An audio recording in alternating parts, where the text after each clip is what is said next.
ఆలపాటి రాజా గారిని గురించి ఒక్క మాట చెప్పాలంటే, ఏ నాయకుడైనా కూడా వారు అధికారంలో, పదవిలో ఉన్నప్పుడు కాదు వారి నాయకత్వం అర్థమయ్యేది.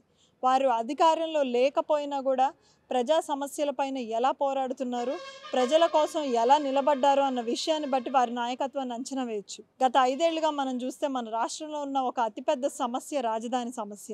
ఆ సమస్యతో ఇబ్బంది పడుతున్న రైతుల కోసం మొదటి రోజు నుంచి ఈ రోజు మళ్ళీ తిరిగి అమరావతి సాధించేంత వరకు వాళ్ళ వెన్నుదన్నుగా ఉండి వాళ్ళందరికీ ఒక బలంగా నిలబడ్డ నాయకుడు ఎవరైనా ఉన్నారంటే అది ఆలపాటి రాజా గారు.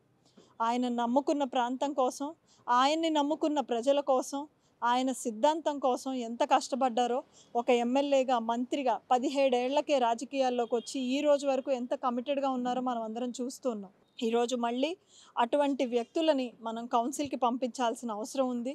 మనందరి సమస్యలపైన పోరాడే అవకాశం ఇచ్చి మళ్ళీ మనం పెద్దల సభని మళ్ళీ పెద్దల సభగా మార్చే ఒక అవకాశం 27వ తారీఖున రాబోతుంది.